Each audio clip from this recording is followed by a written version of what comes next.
ఈరోజు వైఎస్ఆర్ కాంగ్రెస్ పార్టీలో కానీ రాష్ట్రంలో కానీ ట్రెండింగ్లో ఉన్నటువంటి హీరో సూపర్ హీరో ఎవరంటే అంబటి రాంబాబు గారు. ఆయన్ని మా పార్టీలోనూ ఈ రాష్ట్రంలోనూ ఆయనకు ఉన్నటువంటి ఆయన ఒక 40 సంవత్సరాలు 30 సంవత్సరాలు సంపాదించుకున్నటువంటి ఇమేజ్ 3 ఇంతలు ఇమేజ్ తెచ్చిపెట్టారు ఆయన. కాబట్టి మీరు ఇంత దుర్మార్గంగా వ్యవహరిస్తున్నా కూడా మీరు అప్రజాస్వామ్య పద్ధతిలో వైఎస్ఆర్ కాంగ్రెస్ పార్టీని అణచివేయాలని చెప్పి ప్రయత్నిస్తున్నా కూడా మీరు జైల్లో పెట్టినటువంటి ఏ వ్యక్తి కూడా రాజకీయాలు వదిలేసి పారిపోలేదు. ఇది గుర్తుపెట్టుకోండి. ఏ వ్యక్తి కూడా తగ్గేటువంటి పరిస్థితి లేదని చెప్పి ఇంకా బలంగా జగన్మోహన్ రెడ్డి గారికి మద్దతుగా మిమ్మల్ని ఎండగట్టేటువంటి కార్యక్రమాలు తీసుకుంటున్నారు. మీ ఎర్ర బుక్కులకి మీ పసుపు బుక్కులకి ఇక్కడ భయపడేవాడు ఎవడో లేడన్నది గుర్తుపెట్టుకోవాలి.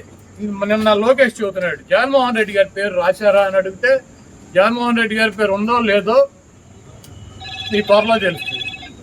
మీ మామయ్య బాలకృష్ణ గారి డైలాగ్ ఒకటి ఉంటుంది, నాకు నువ్వు ఎదురు వచ్చినా నీకే ప్రమాదం, నేను ఎదురు వచ్చినా నీకే ప్రమాదం. అలాగే ఆ బుక్లో నువ్వు లోకేష్ నువ్వు జగన్మోహన్ రెడ్డి పేరు రాసినా నీకే ప్రమాదం, లేకపోతే జగన్మోహన్ రెడ్డి గారు ఏమైనా బుక్లో నీ పేరు రాసినా నీకే ప్రమాదం. కాబట్టి జగన్మోహన్ రెడ్డి గారిని తక్కువ చేసో, జగన్మోహన్ రెడ్డి గారిని భయపెట్టో, జగన్మోహన్ రెడ్డి గారిని నైతికంగానో లేకపోతే అబద్ధాలు చెప్పో దెబ్బతీయాలన్నటువంటి మీ కుట్రలు శాశ్వతంగా ఫలించవు. ఏదైనా ఒక ఎన్నికల్లో ఫలిస్తాయి.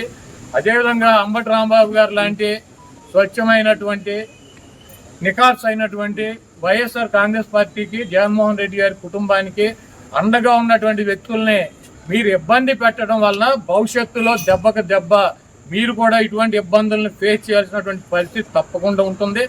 వాటన్నిటినీ తట్టుకొని నిలబడగలమన్నటువంటి శక్తి సామర్థ్యాలు కనుక మీకు ఉన్నాయంటే రండి, దమ్ముగా వచ్చి మమ్మల్ని ఏం చేయాలనుకుంటున్నారో రాంబాబు గారినో నన్ను లేకపోతే మాట్లాడే వాళ్ళని ఏం చేయాలనుకున్నారో చెయ్యండి.